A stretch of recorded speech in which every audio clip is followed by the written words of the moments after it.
April 5, 1945. The small German village of Falkenstein lay shrouded in morning mist as First Lieutenant Thomas Calloway of the United States Marine Corps led his reconnaissance unit through the outskirts of the recently liberated territory. The war in Europe was entering its final stages, yet for those in this forgotten corner of rural Germany, the most profound human stories were just beginning to unfold.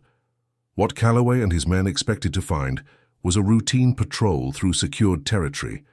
What awaited them would forever change their understanding of courage, survival, and the resilience of the human spirit.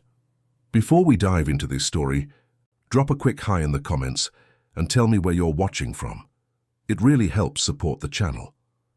This is the account of how a chance encounter between an American Marine and a young Jewish woman would reveal an extraordinary tale of defiance, reveal the unexpected humanity within the darkness of war, and demonstrate how the smallest acts of courage can fundamentally transform our understanding of what it means to resist. First Lieutenant Calloway adjusted his field binoculars, scanning the rolling hills that surrounded Falkenstein. At 32 years old, he was older than most of his counterparts, having joined the Marines after several years as a history teacher in Boston. His academic background made him particularly attentive to the cultural significance of what they were witnessing as Allied forces pushed deeper into Germany. "Riley, take point. Daniels, cover the rear," Calloway instructed, his voice low and measured. "Command says this area should be secure, but stay alert." Thompson's unit reported stragglers from the German forces retreating through these woods 3 days ago. Sergeant James Riley nodded, moving forward with practiced efficiency. At 27, Riley had been with Calloway since the North African campaign, and the two men had developed the wordless communication that came from shared combat experiences. "Yes, sir. Should we check those farmhouses?" Riley gestured toward a small cluster of stone buildings approximately 800 meters east of their position. "That's affirmative," Calloway replied. "But approach with caution. Remember, we're here to secure and document, not engage unless absolutely necessary." The 6-man reconnaissance team moved through the morning mist with disciplined precision. They represented a cross-section of American society: Corporal Michael Daniels, a former factory worker from Detroit; Private First Class Anthony Vasquez, whose family had emigrated from Mexico when he was a child; Private Henry Wilson, a farmer's son from Nebraska; and Corporal David Cohen, who had volunteered specifically to fight against the German regime after learning about the persecution of European Jews. Their unit had been temporarily attached to the advancing infantry divisions, tasked with documenting conditions in recently liberated territories. This unusual assignment for Marines reflected the chaotic nature of the final push into Germany, with available units being reassigned as needed regardless of traditional roles. "Lieutenant," Corporal Cohen called softly, "tracks here, multiple individuals heading east toward that wooded area." He pointed toward a dense copse of trees, approximately 1 kilometer away. Calloway joined Cohen, examining the footprints in the soft earth. "Recent," he confirmed. "Within the last few hours. Civilian shoes, not military boots." He paused, considering their options. "Change of plans. We'll check the woods first, then circle back to those farmhouses." The team adjusted their course, moving east through the rolling farmland.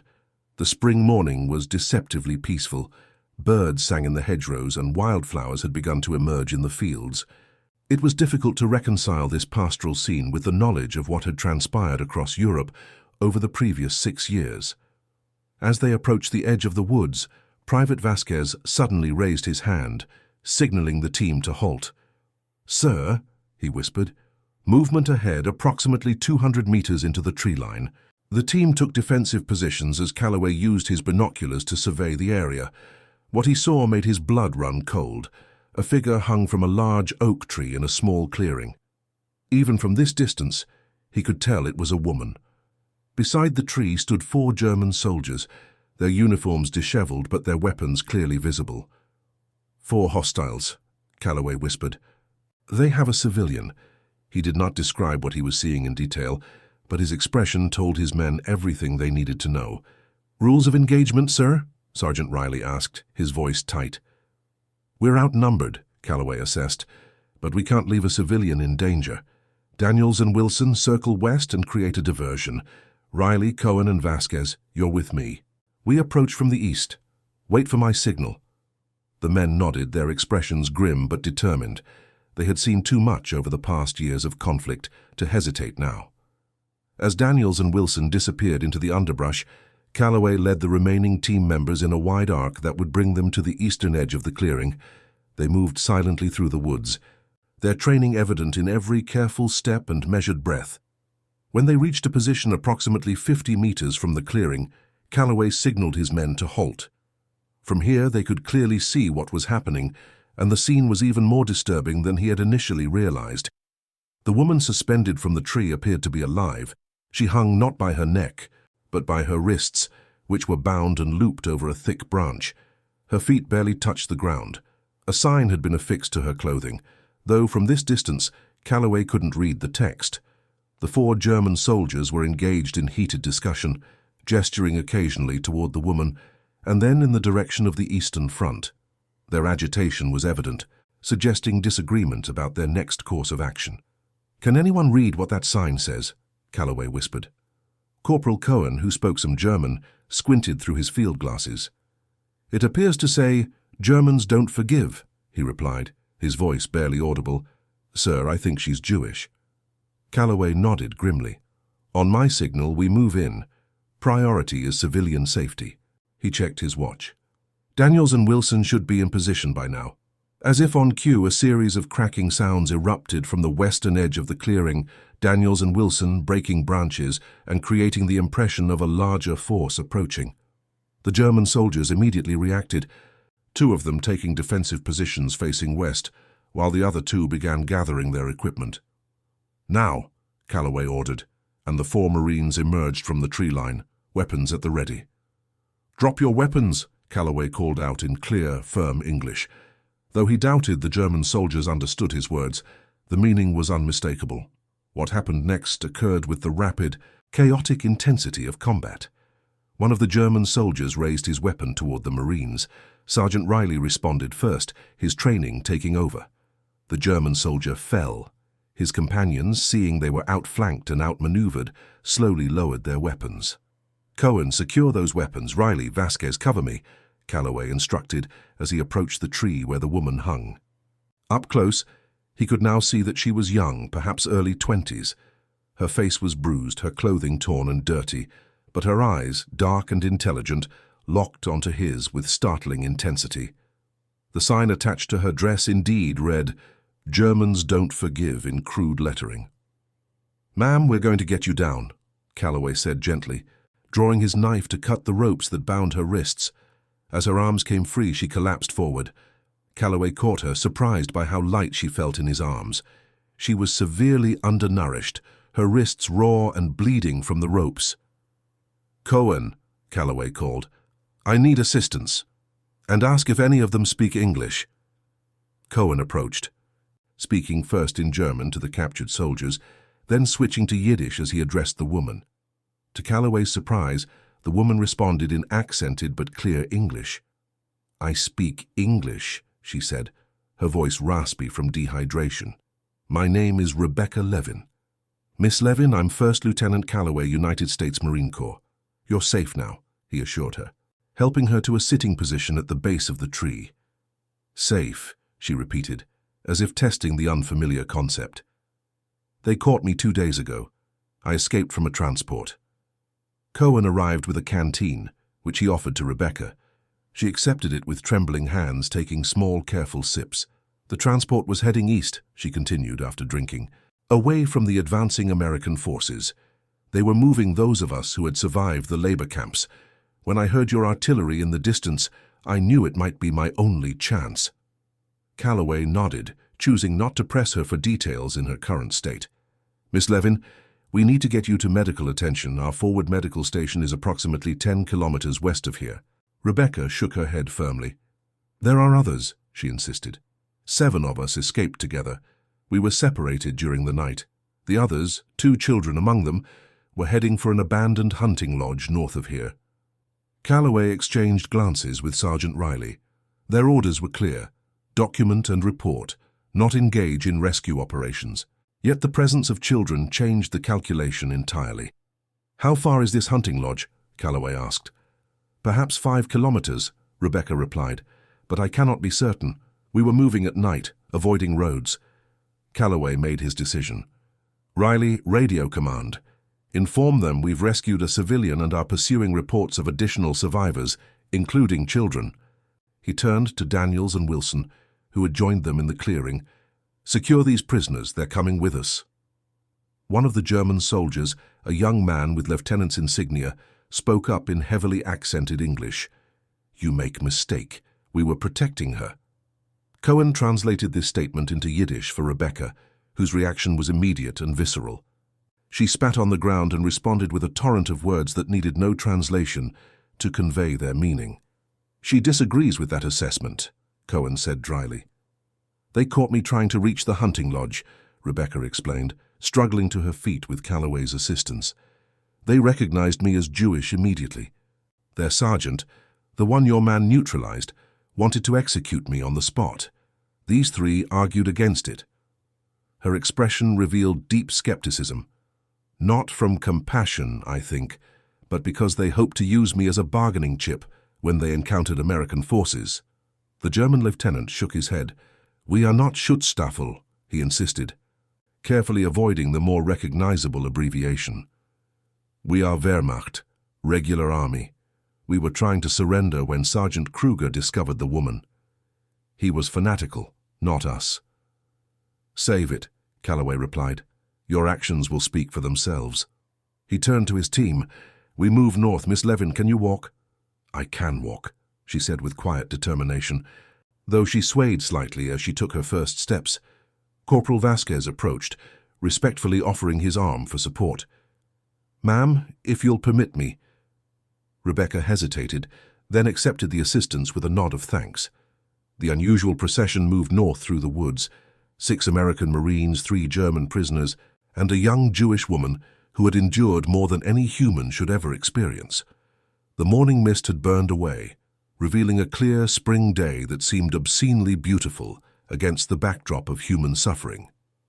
As they walked, Rebecca gradually shared pieces of her story. She had been a university student in Vienna when the German forces annexed Austria in 1938. Her family had been prominent in academic circles. Her father was a professor of mathematics, her mother a concert pianist.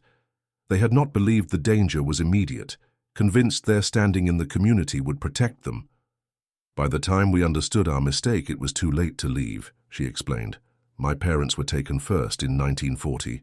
I managed to avoid capture for almost 2 years, working with a resistance group in Vienna. When I was finally arrested, I was sent to a labor camp in Poland." She fell silent then, and Calloway did not press her for details about her time in the camp. The hollow look in her eyes told him enough. "The Americans were advancing from the west," she continued after a long pause. "The camp administrators began evacuating prisoners. Those who could not walk were left behind." Again, her silence spoke volumes. "We were on the transport for 3 days when we heard artillery in the distance. 7 of us managed to break through the wooden floor of the truck during a rest stop. We ran in different directions, planning to meet at the hunting lodge. A local resistance fighter had told us about it during the transport. By midday, they had covered approximately 3 kilometers. Rebecca's strength was flagging, though she refused to complain. Calloway called a brief halt, allowing everyone to rest and hydrate. As the Marines shared their rations with Rebecca, Calloway approached the German prisoners, who sat under Corporal Daniels' watchful eye. "Your lieutenant claims you were trying to surrender," Calloway said to the group. "Is that true?" The oldest of the 3, a weathered sergeant who appeared to be in his 40s, responded in broken English. "War is lost, we know this. Our unit was destroyed near Leipzig. We were trying to reach American lines, not Russian." "And the woman? Why was she strung up like that?" Calloway demanded. The German lieutenant answered, "Kruger found her hiding. He recognized her as Jewish, said she must be punished as an example." He hesitated. "We argued it was pointless with the war ending. Kruger was fanatical. When he learned we intended to surrender, he became enraged, said we were traitors. So you compromised by hanging her from a tree rather than killing her outright." Calloway's tone made his disgust evident. The lieutenant looked away. "We thought Kruger would calm down. We would then take her with us to your lines. Show good faith." Calloway shook his head in disbelief at the moral calculations these men had made. "And the sign? Germans don't forgive?" "Kruger's idea," the sergeant said quietly. "To make example." Calloway turned away, unable to continue the conversation. These men might not have been the worst of their army, but their actions, or inactions, had still resulted in cruelty. The gradations of guilt were for others to determine. He rejoined Rebecca, who was speaking quietly with Corporal Cohen.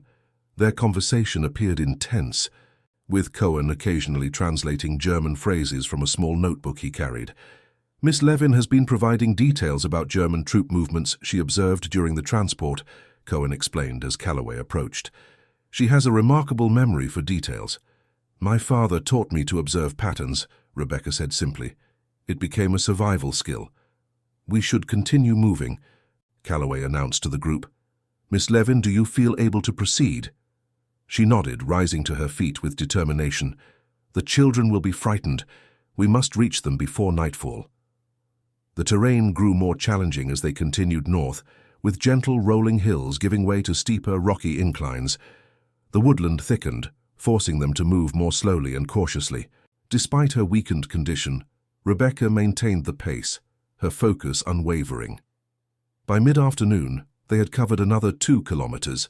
According to Rebecca's estimation, they were drawing near to the hunting lodge.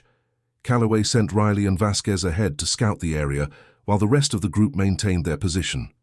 As they waited, Rebecca sat beside Calloway, her gaze fixed on the German prisoners. "Your Corporal, Cohen, he is Jewish." Calloway nodded. "From New York. He volunteered specifically to fight in Europe." "And the others? Why do they fight?" The question gave Calloway pause. It was something he had considered many times during the long campaigns across North Africa, Italy, and now Germany. "Different reasons," he finally replied. "Daniels had a brother who died at Pearl Harbor. Wilson comes from a military family going back to our Civil War. Vasquez. I think he's proving something, though he'd never admit it. And Riley has been a Marine so long, I'm not sure he remembers any other way to live." "And you, Lieutenant, why do you fight?" Calloway considered the question carefully. "I was a history teacher before the war," he said.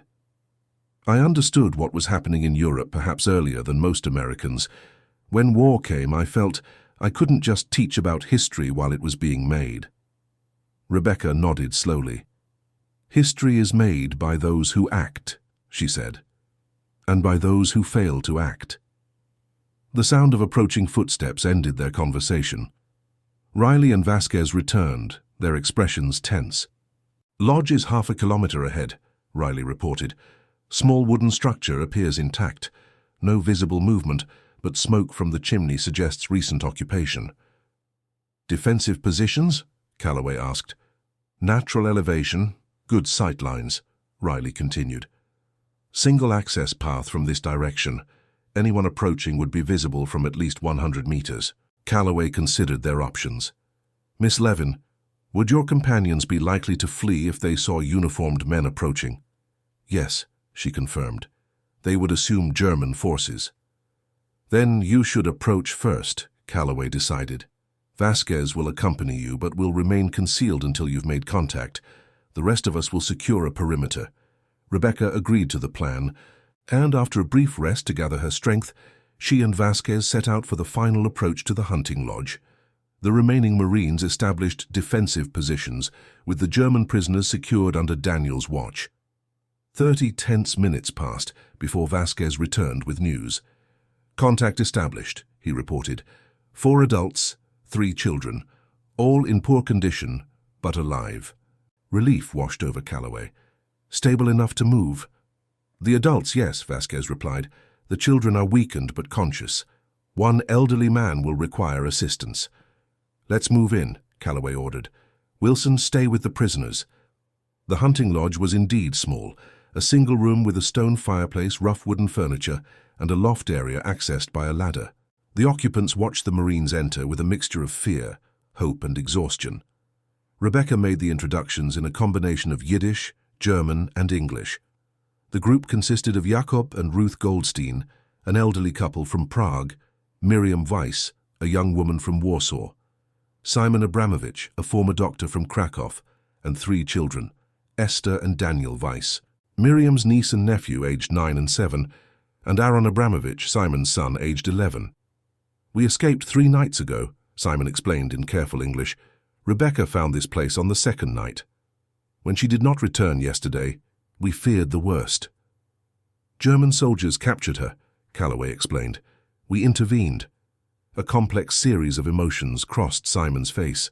"Then we are in your debt, Lieutenant." "No debt," Calloway replied firmly. "Just doing our job." He surveyed the group, making a quick assessment of their physical condition. All showed signs of severe malnutrition and exhaustion. The elderly man, Jakob, had an infected wound on his leg that had been carefully bandaged with limited supplies. "Our nearest medical station is approximately 12 kilometers west," Calloway informed them. "We need to move as soon as possible. Night travel will be dangerous." "The children cannot walk so far," Miriam objected, her arm protectively around the shoulders of the young girl, Esther. "We'll manage," Calloway assured her. "My men can assist." As the group prepared to leave, gathering what few possessions they had, Rebecca approached Calloway. "The German prisoners," she said quietly. "What will happen to them?"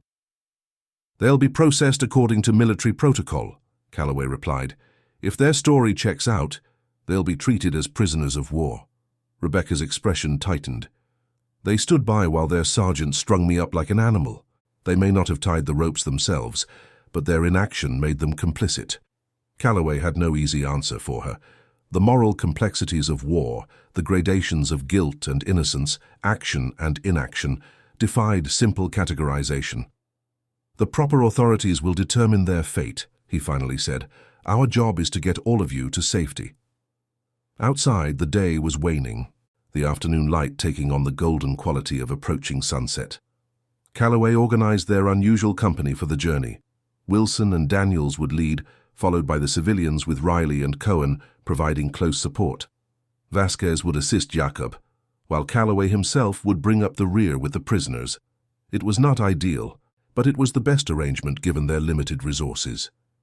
As they set out, Calloway noticed the oldest child, Aaron, watching the German prisoners with an unsettling intensity. The boy's eyes held none of the innocence one would expect in an 11-year-old. They were ancient eyes that had witnessed too much. The journey west was slow and difficult. The terrain was challenging even for the Marines, and for the weakened survivors, each step required immense effort. The children, despite their initial insistence that they could walk, soon began to falter. Wordlessly, the Marines adjusted, with Daniels carrying young Daniel on his back, while Cohen alternated between assisting Esther and Aaron. They had covered perhaps 2 kilometers when the sound of distant engines reached them. Calloway immediately signaled a halt, ordering everyone into the cover of a dense thicket. "Vehicle approaching from the east," Riley reported after a brief reconnaissance. "German half-track approximately 1 kilometer away, moving west along the valley road." "Numbers?" Calloway asked. "Can't confirm. At least a squad, possibly more." Calloway assessed their situation quickly. They were exposed, encumbered with civilians who couldn't move quickly, and potentially in the path of a retreating German unit. Their options were limited. "We need to change course," he decided. "Head southwest through that ravine. It will slow us down but provide better cover." As they altered their route, Rebecca fell into step beside Calloway. "They're looking for us, aren't they?" she asked. "The escapees?" "Possibly," Calloway acknowledged, though it could simply be a unit retreating from the advancing Allied forces. Rebecca's expression suggested she found little comfort in this alternative. "If they find us—" "They won't," Calloway interrupted with quiet confidence. "We'll reach our lines before dawn." The ravine provided good cover but treacherous footing. The spring rains had left the ground soft and slippery, and what little daylight remained was quickly fading. Progress slowed to a painstaking pace as they navigated the difficult terrain. Jacob's condition was deteriorating. The elderly man struggled to maintain consciousness, his face ashen with pain and exhaustion. Simon, the doctor, examined him during a brief rest, his expression grim as he spoke quietly to Calloway. "The infection is spreading," he explained. Without proper antibiotics, he has perhaps 24 hours before sepsis becomes critical. Calloway nodded his understanding. We'll get him to medical care, he promised. Can you administer anything to help him continue? Simon shook his head. I have nothing. My medical kit was taken when we were first captured. As night fell completely, Calloway made the difficult decision to continue their journey in darkness. The risk of being overtaken by the German unit he had glimpsed earlier outweighed the dangers of night travel. Using his compass and the stars for navigation, he led the group southwest, maintaining as direct a route as possible while still utilizing available cover. The German prisoners, who had been largely compliant until now, began to show signs of nervous agitation. The lieutenant, who seemed to have appointed himself their spokesman, approached Calloway during a brief rest period. Those are elements of the 22nd Panzer Division, he said, referring to the vehicles they had heard. They are among the most fanatical. If they find us, they will show no mercy. Not to these civilians, not to you, and certainly not to us. Then we'd better not let them find us, Calloway replied tersely. The night grew colder as they continued their difficult journey. The children, despite their remarkable resilience, were reaching the limits of their endurance. Even the Marines were feeling the strain of the continuous movement while remaining alert for threats. Around midnight, they reached a small stream that Calloway recognized from his maps. They were approximately 5 kilometers from the American forward positions, still several hours of travel under these conditions, but within reach before dawn. As the group rested briefly and refilled canteens, Calloway noticed Rebecca engaged in intense conversation with Corporal Cohen. She gestured occasionally toward the German prisoners, her expression growing increasingly animated. Cohen listened attentively, occasionally shaking his head in apparent disagreement. When Rebecca finally approached Calloway, her determination was evident. Corporal Cohen has translated my account of what happened, she said, handing him a small notebook. I want this documented officially. What these men did and didn't do should be recorded. Calloway accepted the notebook with a nod. I'll ensure it reaches the appropriate authorities, he promised. There's more, Rebecca continued. The transport we escaped from, there were over 100 people aboard being moved away from the advancing American forces. If they haven't been found yet, they're still out there. This information changed the tactical situation significantly. Calloway pulled Riley aside for a brief conference. We need to get this intelligence to command immediately, he said. Once we reach our lines, I'll take Daniels and push ahead to the command post while you get these people to the medical station. Riley nodded his agreement. The prisoners? Calloway glanced at the 3 German soldiers who sat huddled together under Vasquez's watchful eye. Standard protocol. They'll be processed as POWs. As they prepared to continue their journey, young Aaron Abramovich approached the German lieutenant. Before anyone could intervene, the boy spoke in perfect German, his voice steady despite his physical exhaustion. Though Calloway couldn't understand the words, the impact was clear. The German officer's face drained of color and he looked away, unable to meet the child's gaze. When Aaron finished speaking, he rejoined his father without waiting for a response. What did he say? Calloway asked Cohen, who had overheard the exchange. Cohen hesitated before answering. He told the lieutenant that he recognized him, said he was present during the selection process at the camp where Aaron's mother and sister were sent to their deaths. Cohen's voice remained professional, but his eyes reflected a deep, personal pain. The boy said he would testify to this when the time came. Calloway looked at Aaron with new understanding. The boy stood beside his father, his posture straight despite his emaciated frame, his eyes reflecting a determination that transcended his years. The group resumed their journey, pushing through exhaustion with the knowledge that safety was within reach. The night sky gradually shifted from black to deep indigo, the first hint that dawn was approaching. They had covered nearly 3 more kilometers, moving as quickly as the terrain and their weakened companions allowed. The first indication that they were nearing American lines came in the form of distant engine sounds, different from the German vehicles they had heard earlier. Calloway recognized the distinctive rumble of American Sherman tanks. We're close, he informed the group, less than 2 kilometers to our forward positions. The news revitalized their flagging spirits. Even Jakob, who had been drifting in and out of consciousness, seemed to rally slightly at the prospect of reaching safety. As the first light of dawn began to illuminate the eastern horizon, Calloway led them up a small ridge that would give them a view of the valley beyond. What they saw confirmed they had reached their objective, the unmistakable silhouettes of American vehicles and the distant outlines of a forward base. "We made it," Rebecca said softly, as if afraid to believe it was real. "Yes," Calloway confirmed, allowing himself the first smile since they had begun this journey. "You're safe now." The words hung in the air, laden with significance that went beyond their immediate circumstances. For these survivors, safety had become an abstract concept, something remembered rather than experienced. Now, as they stood on the ridge looking down at the American positions, the possibility of a life after survival began to take tangible form. As they prepared for the final leg of their journey, Rebecca turned to Calloway. "Lieutenant," she said, her voice steady despite her exhaustion, "I know what happens now seems small compared to winning the war. But what you and your men did, finding us, bringing us here, this is also how wars are truly won. Not just on battlefields, but in moments when people choose to see the humanity in others." Calloway nodded, understanding the weight of her words. In the grand strategic movements of armies and nations, the rescue of 11 individuals might seem insignificant. Yet as he looked at the faces of those they had brought to safety, particularly the children, who might now have futures to replace the pasts that had been stolen from them, he knew that Rebecca was right. This too was victory. The descent from the ridge to the American lines was perhaps the most dangerous part of their journey. Dawn had broken fully now, illuminating the group that moved cautiously down the slope. Calloway knew they would be visible to American sentries, who might mistake them for enemy forces, particularly given the presence of the German prisoners. "Riley," Calloway ordered, "take point. Keep your hands visible and approach slowly. Identify yourself clearly."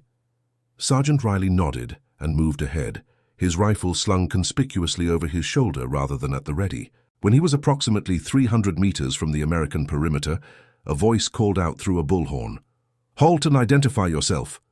Riley followed protocol precisely. "Sergeant James Riley, United States Marine Corps, 3rd Reconnaissance Battalion, requesting safe passage for Lieutenant Calloway's unit with civilian refugees." There was a moment of tense silence before the voice responded. "Approach slowly. All others remain in position." Riley continued forward, while Calloway kept the rest of the group on the hillside. Through his binoculars, he watched as Riley reached the American lines and engaged in conversation with what appeared to be an army captain. After several minutes, Riley turned and signaled for the group to advance. "All clear," Calloway announced. "We're going to proceed carefully. Cohen, help Jacob. Wilson, maintain watch on the prisoners." The group moved forward with renewed energy, despite their exhaustion. The children, sensing the proximity of safety, found reserves of strength that allowed them to walk the final distance without assistance. As they approached the American lines, Calloway could see that they had reached elements of the 20th Infantry Division. A medical team was already moving forward to meet them, alerted by Riley to their condition. The army captain, who had spoken with Riley, approached Calloway, offering a crisp salute. "Captain Robert Anderson, Baker Company.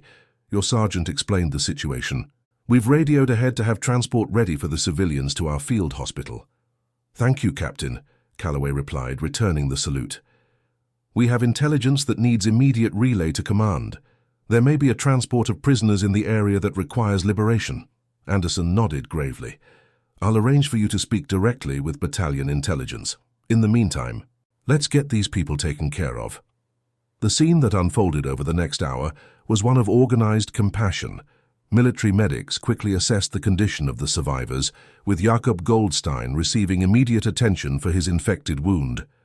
The children were wrapped in blankets and given hot chocolate from the field kitchen, their wide eyes taking in the bustling activity of the American base with a mixture of wonder and lingering fear.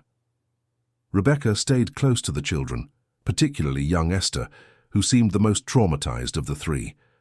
As a medic examined the raw wounds on Rebecca's wrists, she kept her attention focused on the child, speaking softly to her in Yiddish.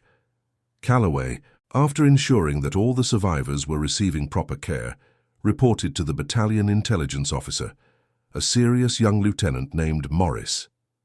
He provided a detailed account of their encounter with Rebecca, the rescue mission to the hunting lodge, and the information regarding the prisoner transport that might still be in the area. Given the direction and timing Rebecca described, Calloway concluded, the transport would likely be here. He indicated an area on the map approximately 15 kilometers northeast of their current position. There could be over 100 civilians aboard, all in need of immediate medical attention. Lieutenant Morris studied the map intently. That puts them behind what we believe to be the current German lines, but not by much. The front is fluid in that sector. He made several notations on the map. I'll forward this to Division immediately. If confirmed, they'll likely task air reconnaissance with locating the transport. These people need more than reconnaissance, Calloway insisted. They need extraction. Morris nodded. If we can locate them, I have no doubt Division will authorize a rescue operation. He looked at Calloway with newfound respect. Your initiative in bringing these survivors in has already saved 11 lives, Lieutenant. That's no small achievement. Calloway accepted the compliment with a nod, though his thoughts were already turning to the next steps. What about the transport for our current group to the field hospital? Should be here within the hour, Morris confirmed. In the meantime, why don't you get some rest? You and your men have been on the move for over 24 hours. Rest, however, proved elusive for Calloway. After checking on his men, who had settled into the temporary comfort of hot coffee and army rations, he found himself drawn back to the medical tent, where Rebecca and the other survivors were receiving treatment. He found Rebecca sitting beside Jacob's cot, holding the elderly man's hand, while a medic administered intravenous antibiotics. Her own wrists had been properly bandaged, and someone had given her a clean army jacket that engulfed her small frame. "How is he?" Calloway asked quietly. "The doctor says he will recover," Rebecca replied, her eyes never leaving Jacob's face. "The medicine is already reducing his fever." "And you? How are you holding up?" Rebecca finally turned to look at him, a faint smile touching her lips. "I am alive, Lieutenant. After what we have survived, simply being alive feels like a miracle." Calloway nodded, understanding the profound weight behind her simple statement. "The intelligence officer is forwarding your information about the transport to Division Command. They'll do everything possible to locate and rescue those people." "Thank you," she said softly. "I made a promise to those we left behind, that if any of us survived, we would not forget them." A comfortable silence fell between them, broken only by the routine sounds of the medical tent, the murmur of medics, the rustle of supplies being organized, the occasional cough or soft word from the patients. "What will happen to us now?" Rebecca finally asked. "You'll be taken to a proper field hospital," Calloway explained. "From there, you'll likely be transferred to a displaced persons center. There are organizations working to help survivors rebuild their lives. Locate family members if possible." Rebecca's expression tightened almost imperceptibly. "I have no family left to find," she said. "But the children. Esther and Daniel lost their parents at Lodz. Aaron has only his father now. They will need help rebuilding more than just lives. They will need to rebuild their capacity to trust, to hope." "There are good people working on these issues," Calloway assured her. "People who understand what you've all been through." "No one understands," Rebecca said, not unkindly but with absolute certainty. "How could they? But perhaps that doesn't matter. Understanding is not required for compassion." Before Calloway could respond, Corporal Cohen appeared at the entrance to the medical tent, his expression urgent. "Lieutenant, Division just radioed. They've located what they believe is the transport, stopped in a wooded area approximately 12 kilometers northeast. Air reconnaissance spotted it from the distinctive markings Rebecca described." Calloway was immediately alert. "Status: German guards still present but reduced numbers, possibly preparing to abandon the transport given the proximity of our forces. Has Division authorized an extraction?" Cohen nodded. "They're assembling a task force now, 2 companies from the 20th Infantry with tank support. Captain Anderson requested that you join the planning session, given your familiarity with the situation." Calloway turned to Rebecca. "I have to go, but I'll check on you and the others before you're transferred to the field hospital." Rebecca reached out, briefly touching his arm, the first voluntary contact she had initiated with any of them. "Thank you, Lieutenant, for everything." The planning session was already underway when Calloway arrived at the command tent. Captain Anderson stood beside Colonel Warren Mitchell of the 20th Infantry Division, both men studying detailed maps spread across a field table. "Ah, Lieutenant Calloway," Colonel Mitchell greeted him. "Captain Anderson speaks highly of your initiative. We could use your insight on this operation." "Happy to help in any way, sir," Calloway replied. "Here's what we know," Mitchell continued, indicating the map. "Air reconnaissance has confirmed a transport vehicle matching the description provided by your rescued civilian. It's stationary in this wooded area, approximately 12 kilometers northeast of our position. Reconnaissance also observed approximately 15 to 20 German guards, which suggests they haven't yet decided to abandon their prisoners." "Given what Rebecca Levin told us about conditions on the transport," Calloway noted, "those prisoners will be in desperate need of medical attention. Many may be unable to walk." Mitchell nodded grimly. "We've incorporated that into our planning. We'll have medical teams with the extraction force and transport vehicles ready to evacuate all survivors immediately." The colonel outlined the operation with practiced efficiency. 2 infantry companies would approach from different directions, supported by a tank platoon. The objective was to surround the transport and force a surrender before the German guards could harm the prisoners. "Speed and surprise are essential," Mitchell emphasized. "The operation commences at 1600 hours. That's approximately—" he checked his watch, "and 4 hours from now." "Sir," Calloway said, "I'd like to request that my reconnaissance team be included in this operation." Mitchell exchanged glances with Captain Anderson before responding. "Your men have been on continuous operations for over 24 hours, Lieutenant.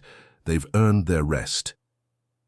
"With respect, sir, we have first-hand knowledge of the situation, and we've developed a rapport with the survivors we've already rescued. That could be valuable when dealing with traumatized prisoners." After a moment's consideration, Mitchell nodded. "Very well. Your team can accompany Captain Anderson's company, but in an advisory capacity only. Understood? You've done your share of fighting for now." "Understood, sir. Thank you."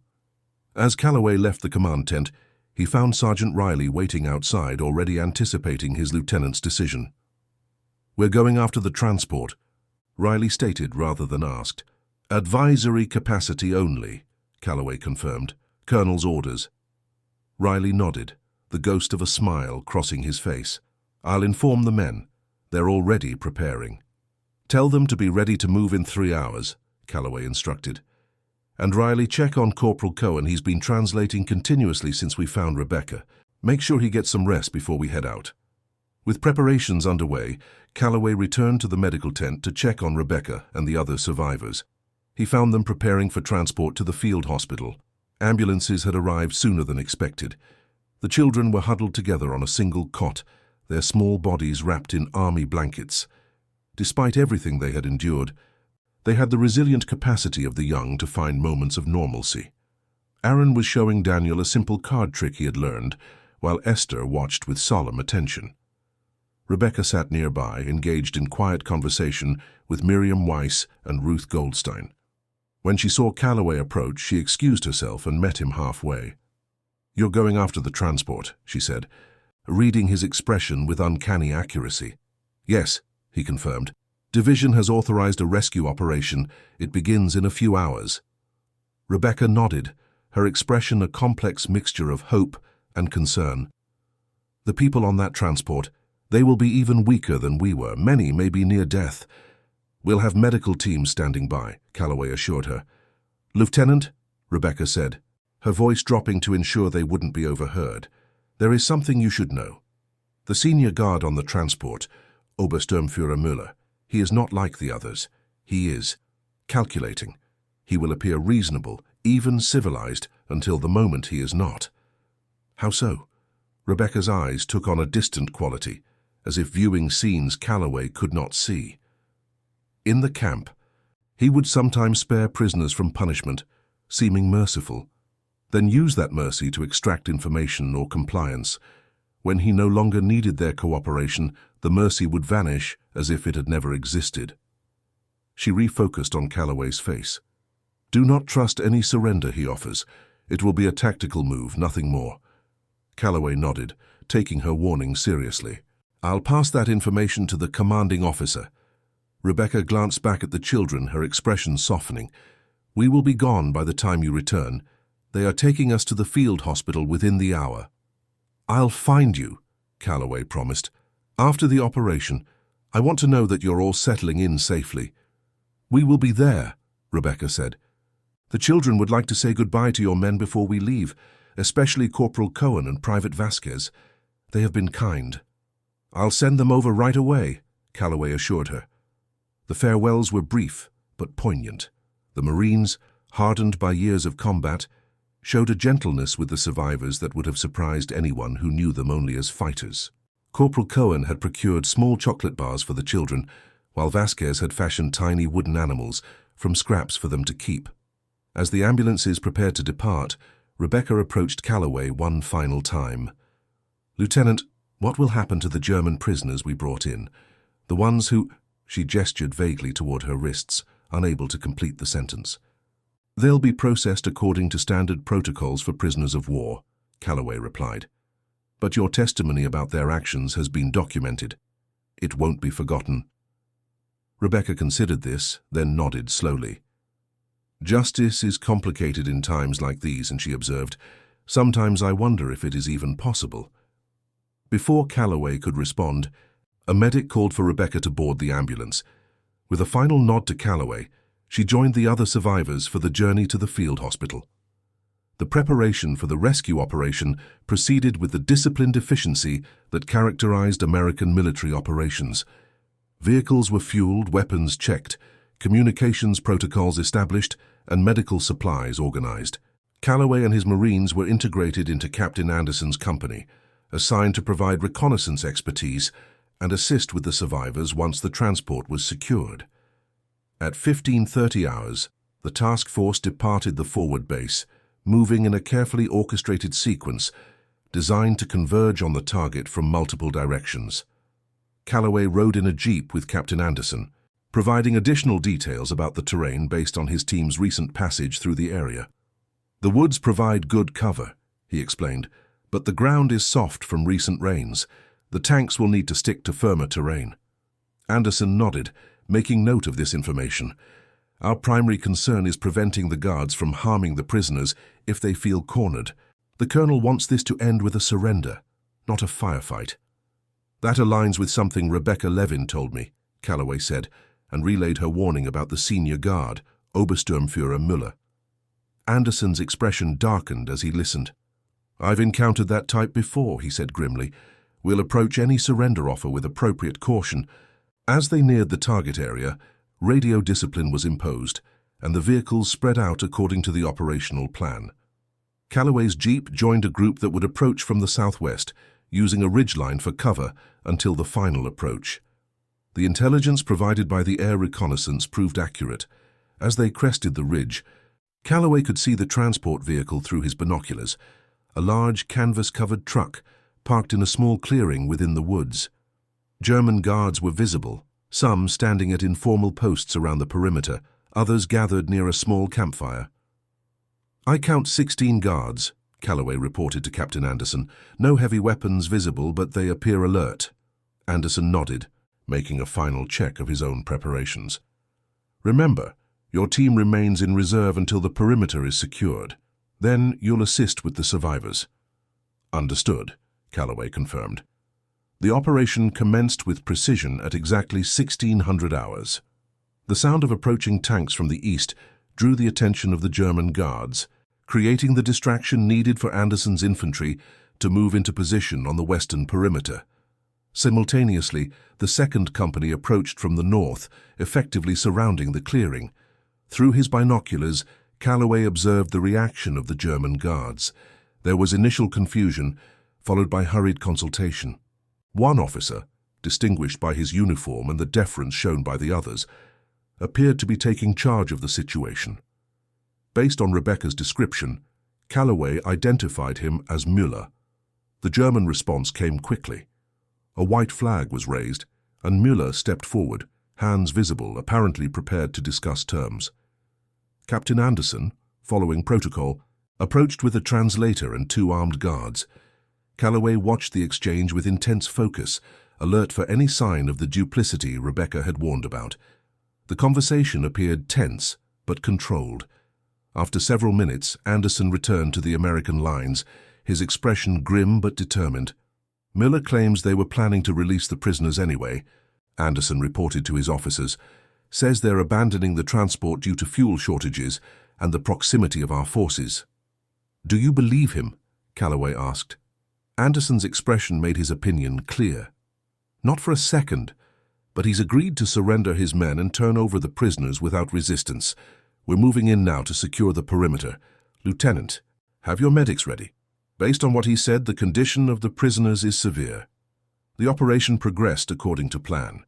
German guards were disarmed and secured, while American forces established a protective perimeter around the transport.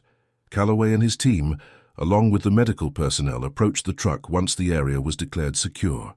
The scene that greeted them as the canvas covering was pulled back would remain etched in Calloway's memory forever. Approximately 80 people were crowded into a space designed for half that number. Men, women and children of various ages sat or lay in conditions of indescribable squalor. Many appeared barely conscious, all showed signs of severe malnutrition and neglect. The medical teams moved in immediately, performing rapid triage and beginning emergency treatment for the most critical cases.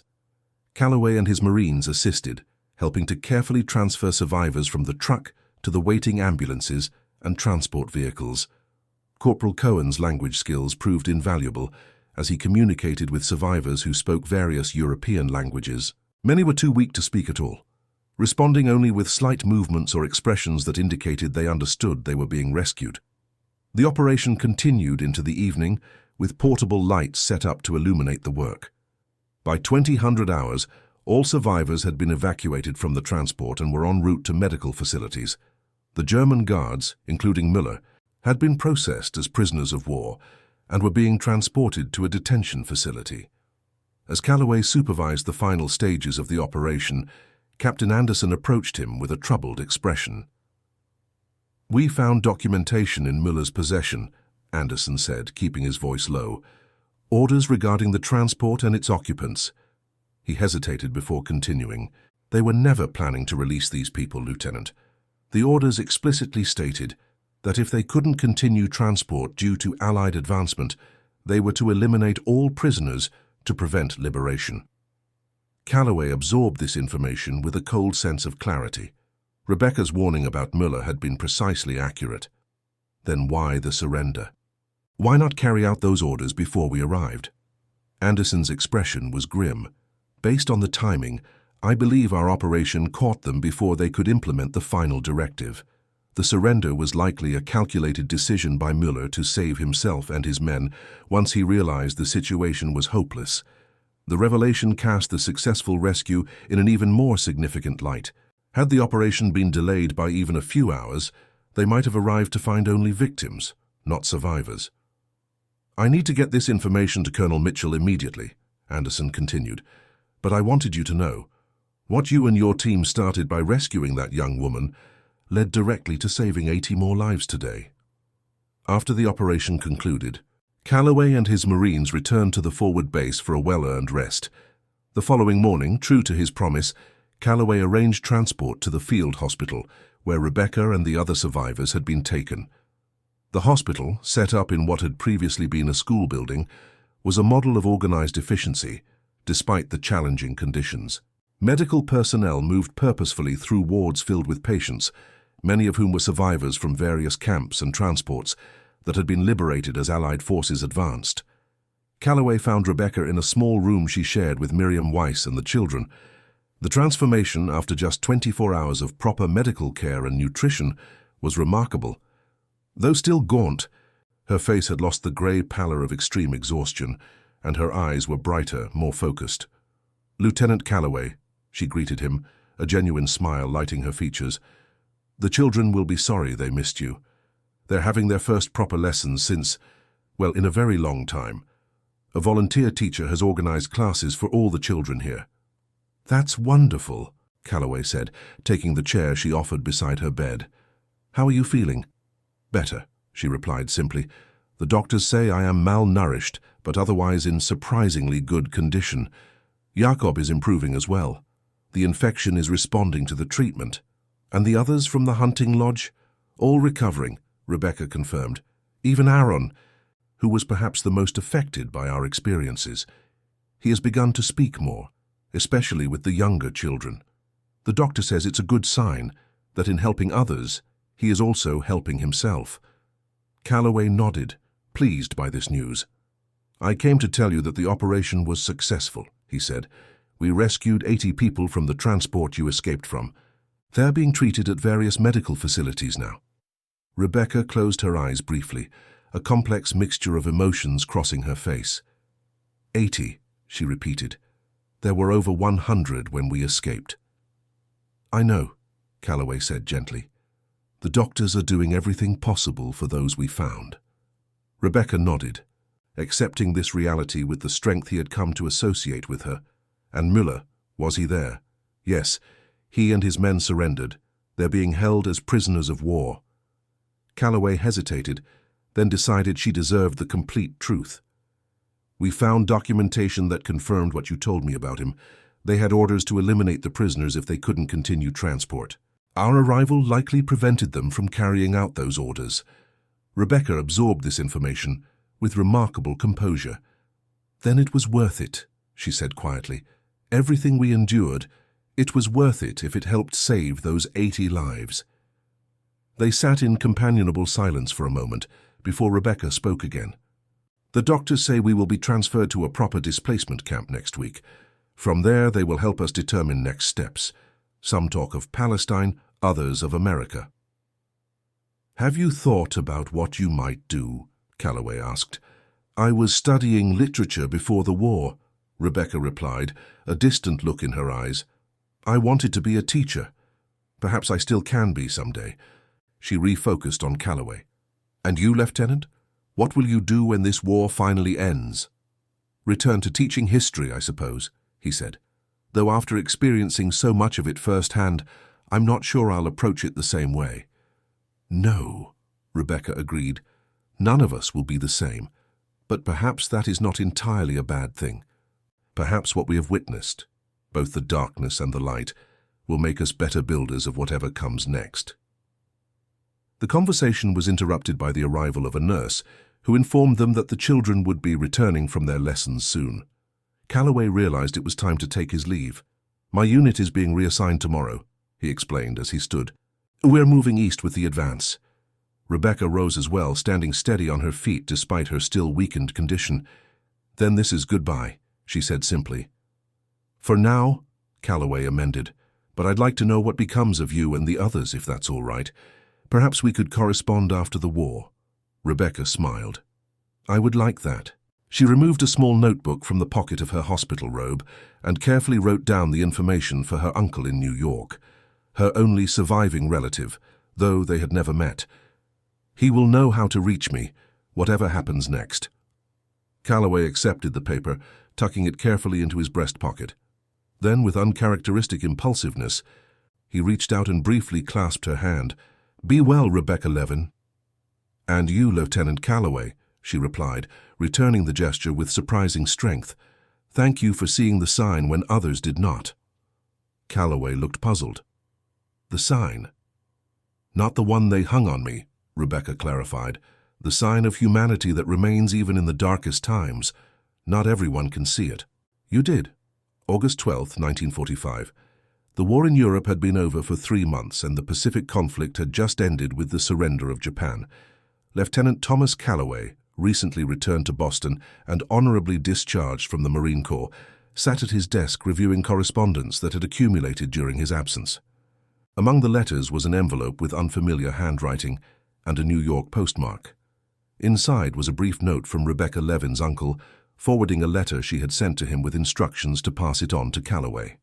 Rebecca's letter, written in the precise, elegant handwriting of someone educated in European schools, informed him that she had been resettled in New York through the assistance of various refugee organizations. She was living with her uncle's family and had been accepted to a teacher training program that would allow her to resume her interrupted education. The children, Esther, Daniel, and Aaron, had been placed with Jewish families in Brooklyn. Rebecca visited them regularly and reported that they were adapting well to their new surroundings. Jacob and Ruth Goldstein had chosen to go to Palestine, while Simon Abramovich had accepted a position at a hospital in Chicago. At the end of the letter, Rebecca had included a postscript that Calloway read several times. "I have been thinking about that sign they hung on me. Germans don't forgive." In their minds, it was meant to be a warning to others. Instead, it became a testament to their failure. Because forgiveness, I have learned, is not about forgetting what was done. It is about refusing to be defined by it. The German regime tried to define me, to reduce me to something less than human. By surviving, by teaching again, by helping the children build new lives, I deny them that power. This, I believe, is the truest form of victory.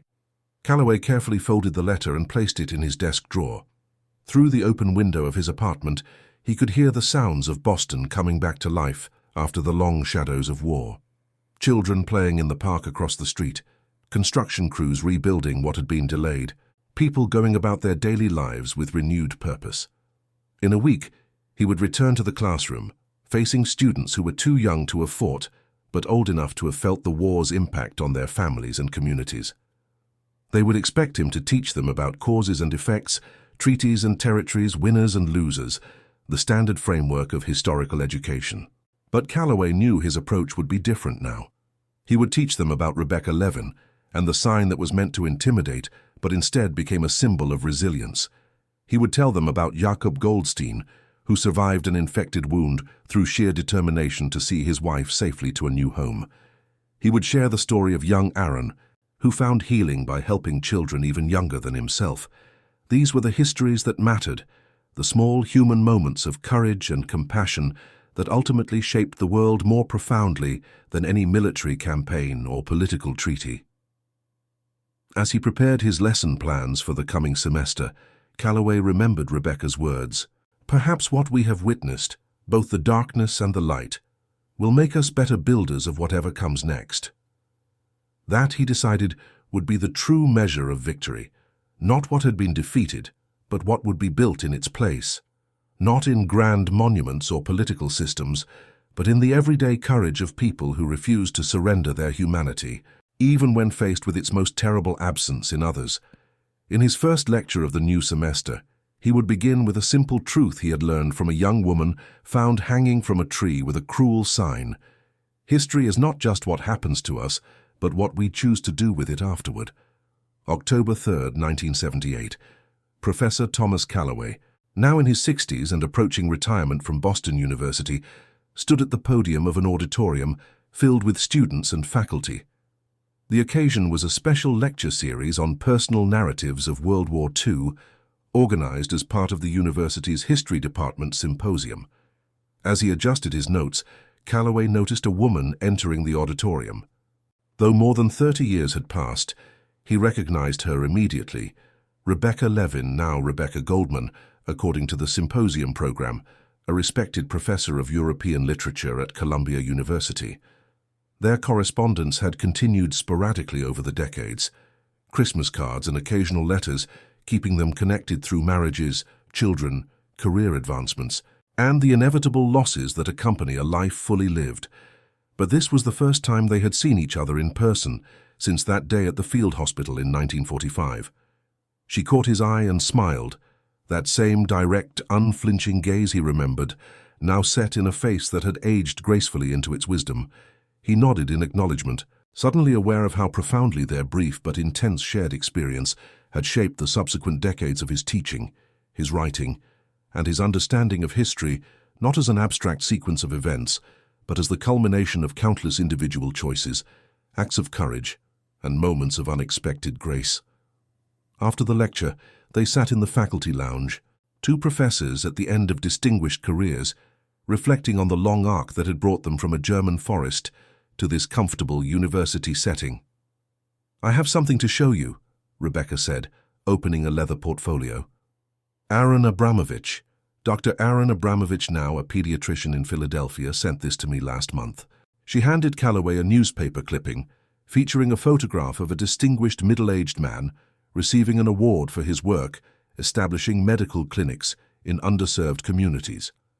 The caption identified him as Dr. Aaron Abramovich, survivor of the Holocaust, dedicated to ensuring healthcare access for all children regardless of circumstance. "He never forgot," Rebecca said simply. "None of us did, but we all found ways to transform what happened into something meaningful." Calloway nodded, understanding perfectly what she meant. The greatest victory over hatred was not merely to survive it, but to refuse to be diminished by it, to build lives of meaning, purpose, and compassion that stood as living refutations of the ideologies that had sought to destroy them. As they parted that evening, Rebecca embraced him briefly.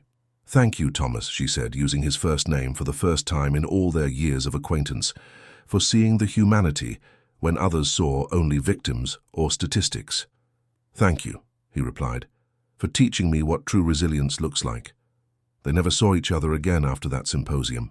Rebecca passed away in 1987, leaving behind a significant body of literary scholarship and generations of students who carried her insights into their own work. Calloway followed in 1993, survived by his wife, 3 children, and 7 grandchildren, as well as the many students who had been transformed by his approach to teaching history through the lens of individual human experience. But their brief intersection in April 1945, a Marine lieutenant and a young Jewish woman found hanging from a tree with a cruel sign, continued to ripple outward through the testimonies they shared, the students they taught, the lives they touched, and the understanding they helped cultivate that the truest measure of humanity is not found in grand historical movements, but in the small, vital moments when individuals choose compassion over indifference, courage over fear, and life-affirming action, even in the face of overwhelming darkness. And that concludes our story. If you made it this far, please share your thoughts in the comments. What part of this historical account surprised you most? Don't forget to subscribe for more untold stories from World War II and check out the video on screen for another incredible tale from history. Until next time.